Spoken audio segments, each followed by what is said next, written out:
أعوذ بالله من الشيطان الرجيم بسم الله الرحمن الرحيم جزا الله أن محمد ما هو أهله اللهم علمنا مراشد أمورنا وإذن من شرور أنفسنا ومن سيئات أعمالنا أستغفر الله الذي لا إله إلا هو الحي القيوم وأتوب إليه ولا حول ولا قوة إلا بالله العلي العظيم أستغفر الله الذي لا إله إلا هو الحي القيوم وأتوب إليه ولا حول ولا قوة إلا بالله العلي العظيم آمنت بالله وملائكته وكتبه ورسله واليوم الآخر والقدر وخير وشر من الله تعالى والبعد بعث الموت আল্লাহ সুবহানাহু ওয়া তাআলা লাখ লাখ শুকরিয়া যে আল্লাহ সুবহানাহু ওয়া তাআলা আজকে নভেম্বর মাসের 4 তারিখ 2025 সাল আল্লাহ সুবহানাহু ওয়া তাআলা আমাকে কথা বলার মতন তৌফিক দান করছেন। এই জন্য মহান সৃষ্টিকর্তাকে আমি ধন্যবাদ জানাই, কারণ আল্লাহ তাআলার সবাই আল্লাহ তাআলার ইশারা এবং হুকুমের মুহতাজ। আল্লাহ তাআলা বিভিন্নভাবে বিভিন্ন বান্দাকে বিভিন্নভাবে পরীক্ষা করেন, শারীরিক সুস্থতা দিয়ে, অসুস্থতা দিয়ে, ধন দৌলত এবং পরিবার পরিজন, আত্মীয় স্বজন, শারীরিক কোনো অঙ্গহানি, দুর্ঘটনা, অভাব অনটন অথবা কারো মৃত্যু অথবা কারো জন্মের মাধ্যমে আল্লাহ সুবহানাহু ওয়া তাআলা বান্দাকে পরীক্ষা করেন। সেই হিসেবে আমিও তার ব্যতিক্রম নই। আমি একজন আল্লাহ সুবহানাহু ওয়া তাআলার সৃষ্টিযুগের সৃষ্টিকুলের একজন সাধারণ নগণ্য গুনাহগার পাপী মানুষ। আমার 2022 সালে ফেব্রুয়ারি মাসের 21 তারিখ ইউক্রেন রাশিয়া যুদ্ধ যেদিন শুরু হয়, সেদিনকে এক মারাত্মক পক্ষাঘাতের শিকার হয়ে আমার বাম পা কেটে ফেলতে হয়। এটা আল্লাহ তাআলা আসমানের ফয়সালা ছিল, জমিনে বাস্তবায়ন হয়েছে। এখানে কোনো চৌচারা করার কোনো শব্দ নাই। তারপর আল্লাহ তাআলা আমাকে কীভাবে বাঁচাইছেন আল্লাহ সুবহানাহু ওয়া তাআলাই ভালো জানেন। কেউ বলে নাই যে আমি বাঁচতে পারবো, কিন্তু আমি সবসময় বসি মহান সৃষ্টিকর্তার উপর আমি ভরসা করি। আল্লাহ তাআলা যা উত্তম পরিকল্পনা করি তাই করবে। আমি কখনো ওই অবস্থার ভিতরে হতাশ বা ডিপ্রেস আমার কোনো কিছু কাজ করে নাই। আমার একদিকে ব্লাড চলতেছিল, আরেকদিকে স্যালাইন চলতেছিল। এইভাবে নান্দিনে আনোয়ার হোসেন হাসপাতাল থেকে, শেখ আনোয়ার হাসপাতাল থেকে মাইমেসিং থেকে আবার ঢাকা হৃদরোগ থেকে আগা পঙ্গুতে নিয়ে যাওয়া হয়েছে। এটা আল্লাহ সুবহানাহু ওয়া তাআলার একটা ইশারা ছিল। যাই হোক, দীর্ঘ 46 দিন সেখানে 3টে অপারেশনের পর আমি ওখান থেকে বাড়িতে আসি। অনেক প্রতিকূল অবস্থার ভিতর দিয়ে আমাকে পাড়ি দিতে হয়েছে।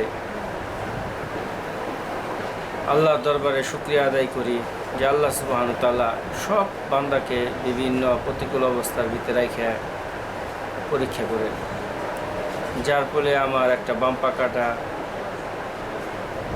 অনেক সময় মন চাইলে দেখা যায় যে কোথাও যাইতে চাইলে বা অনেক কিছুই সম্ভব না।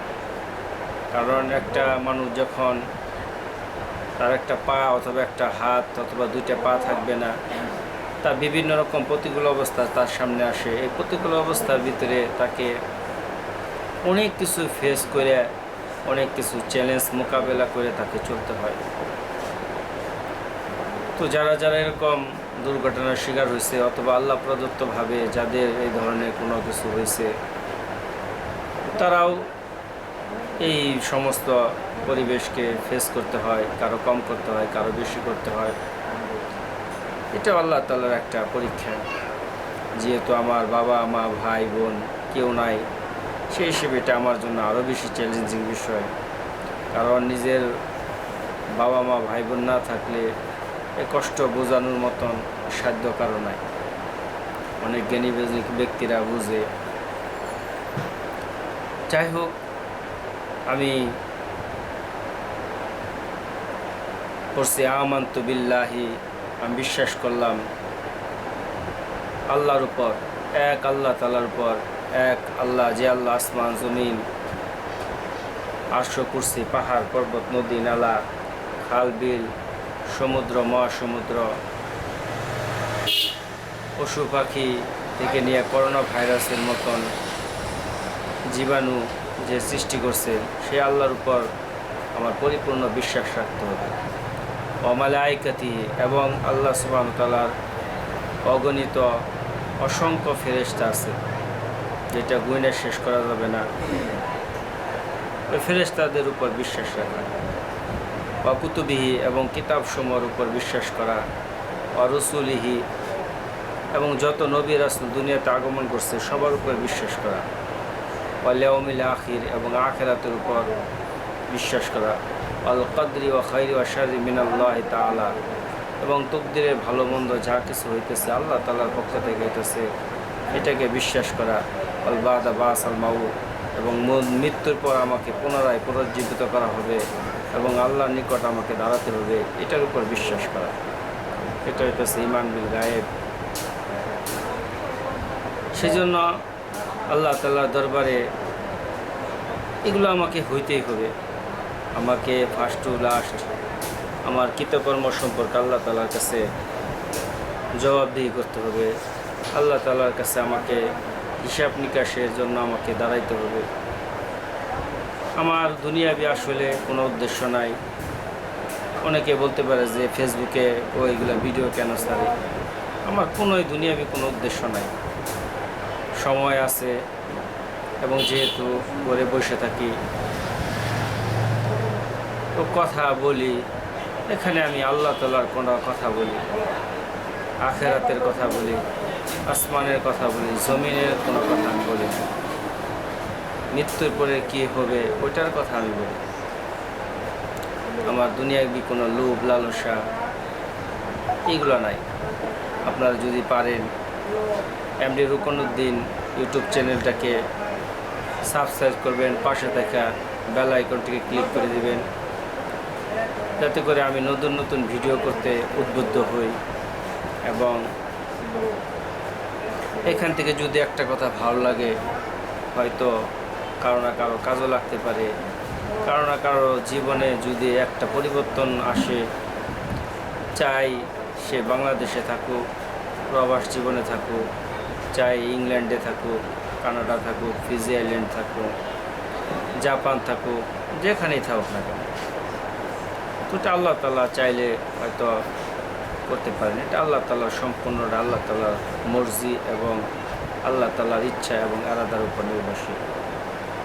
কিন্তু আল্লাহ তাআলা বলছেন ইনফিরু খিফাফা ওয়া সিকালা, তুমি যে অবস্থায় থাকে না কেন, দুঃখে থাকো, সুখে থাকো, কষ্টে থাকো, বিপদে থাকো, অসুস্থ অবস্থায় থাকো, যে অবস্থায় থাকো না কেন তুমি আল্লাহ তাআলার দ্বীনকে মানুষের সামনে প্রচার এবং প্রসার করার জন্য তুমি নিজেকে প্রস্তুত রাখো এবং তোমার সাধ্য অনুযায়ী তোমার স্বস্থান থেকে তুমি চেষ্টা করতে থাকো। বাকিটুকু কাউকে হেদায়েত দেওয়া না দেওয়া এটা আল্লাহ তাআলার জিম্মা।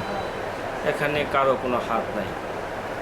সমস্ত কিছুই আল্লাহ তাআলার কুদরতি হাতের উপর আল্লাহ তাআলা নির্ভরশীল। বান্দা নির্ভরশীল। বান্দা কোনো কিছু সে করতে পারবে না যদি আল্লাহ সুবহানাহু ওয়া তাআলা না চায়।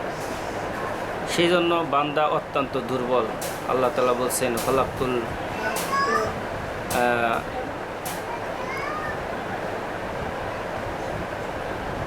আমি ইনসানকে খুব খুলিকল ইনসানা দঈফা, মানুষকে অত্যন্ত দুর্বল করে সৃষ্টি করছে। তো আমার ভিতরে যে সত্তাটা আছে সেটার নাম হইতেছে রূহ। একবার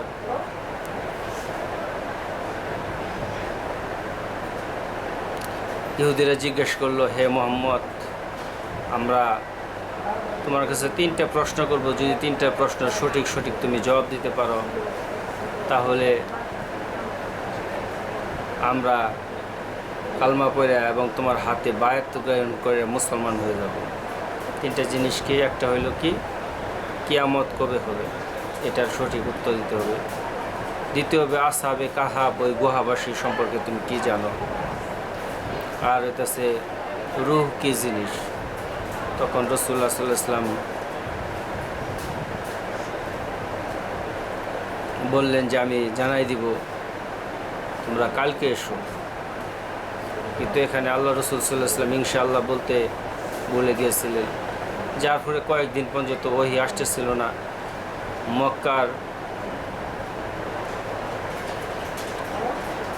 মদিনার সম্ভবত মক্কা বা মদিনার যে কাফেররা ছিল তারা বিভিন্নভাবে মুহাম্মদেরকে কটূক্তি করতেছে যে মুহাম্মদের সঙ্গে আল্লাহর সম্পর্ক ছিন্ন হয়ে গেছে, যার ফলে সে জবাব দিতে পারতেছে না। রাসূলুল্লাহ সাল্লাম মানসিকভাবে এক সময় বিচলিত হয়ে গেলেন, ভারসাম্যহীন হয়ে গেলেন, অস্থির হয়ে গেলেন। তো দীর্ঘদিন পরে তিনি ভুল বুঝতে পারলেন। তো আল্লাহ তাআলার পক্ষ থেকে ওহী আসলো যে হে মুহাম্মদ, আপনি বলে দিন কুলিল আমরি রূহ। আর কিয়ামত এটা অদৃশ্য বিষয়, কোন সময় এটা একমাত্র আল্লাহ তাআলার ইলমের ভিতরে আছে। আর আসহাবে কাহাবের গুহাবাসী সম্পর্কে সমস্ত বিস্তারিত তথ্য দিলেন এবং সূরা কাহাব নাযিল করলেন। তো তারপরেও যখন তাদেরকে বলা হইল তখন তারাও ঈমান আনলো না। যাই হোক, তাদের তকদিরে হয়তো ঈমান ছিল না, সেই কারণে ঈমান হয়তো তারা আনে নাই। তো আল্লাহ তাআলার মেহেরবানি যে আল্লাহ সুবহানাহু ওয়া তাআলা ঈমান হইতেছে সবচেয়ে বড় দৌলত, ঈমানের চেয়ে বড় দৌলত আর কিছু নাই। আমরা যে যে অবস্থায় থাকি না কেন, আমরা সবসময় আল্লাহর উপর তাওয়াক্কুল করব, ভরসা করব এবং ঈমান বিল গায়েবের উপর আমাদের বিশ্বাস রাখতে হবে। স্লিপ অফ টাং, কাইন্ডলি আমার কথার ভিতরে কোনো ভুল বেয়াদবি হলে অবশ্যই আমাকে ক্ষমার দৃষ্টি দিবেন এবং আমাকে ভুল শুধরে দিবেন। আর পাশে থাকা ইউটিউব চ্যানেল এমডি রুকনউদ্দিন, এটাকে বেল আইকনটি ক্লিক করে দিবেন এবং ফেসবুকে ভিডিওটাকে পারলে শেয়ার করে দিবেন। আসসালামু আলাইকুম ওয়া রাহমাতুল্লাহি ওয়া বারাকাতুহু। অন্যান্য ধর্মাবলম্বী যারা আছেন তাদের প্রতি আমার আন্তরিক প্রীতি, শুভেচ্ছা, ভালোবাসা রইল।